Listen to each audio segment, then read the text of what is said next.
Okay, so this is the East Coast Gear Supply needle bearing replacement. We replace it with a bearing that is much more sturdy than this needle bearing that Toyota ships it with. Basically, what we're going to do is stick a something in there, like I'm using a plastic bag, so your removal tool doesn't actually get stuck in there.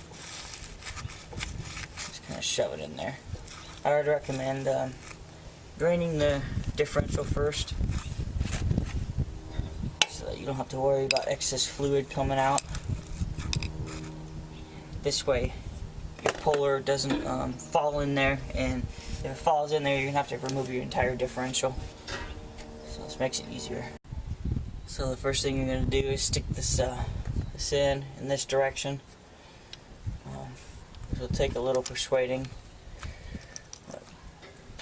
Stick it in there. And you might have to use a punch or some sort.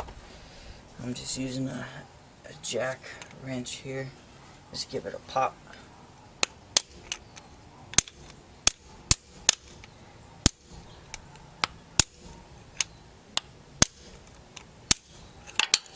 Like that.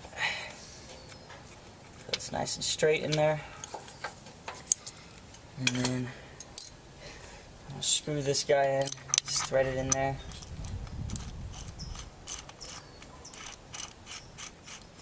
Just until you're through the back part there, and then start tightening this guy, the nut here.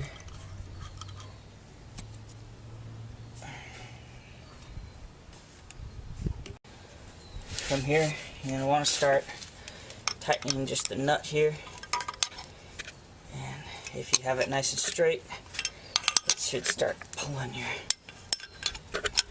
needle bearing out.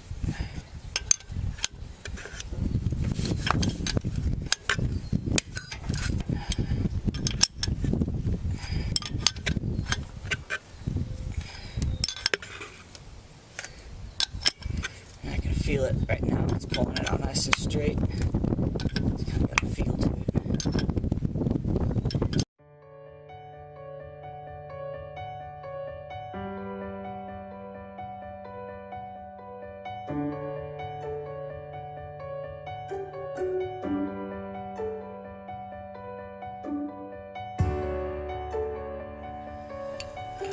In my case, it's a 3/4 inch wrench.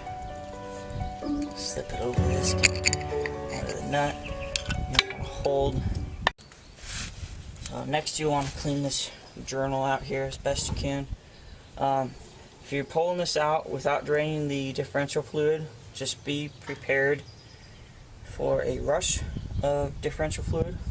You can do this job without doing it, but since I'm doing all the work on it, I might as well change the fluid. So, clean that out real nice. Get it ready for the new bushing. And you're going to want to put this thing in. If you notice, if this will focus on it, one side is open like this. It has the metal bushing here, and then the sleeve on the outside. The other side actually has like a protective slot here, protective covering, like a flange. You're going to want to install it like this, because when you tap on it with the install tool, you want it like that so it doesn't hurt the bushing itself or the bearing itself.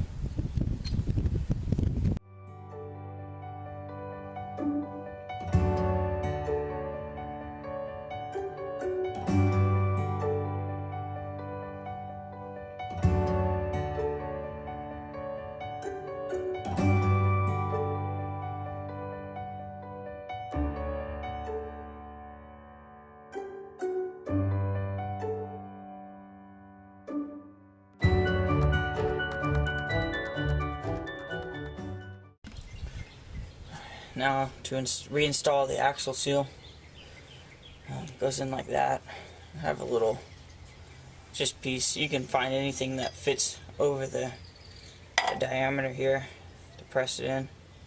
But this actually fits pretty nicely. Like that. And then use a plate to center it. And then just kind of, same thing, just tap it in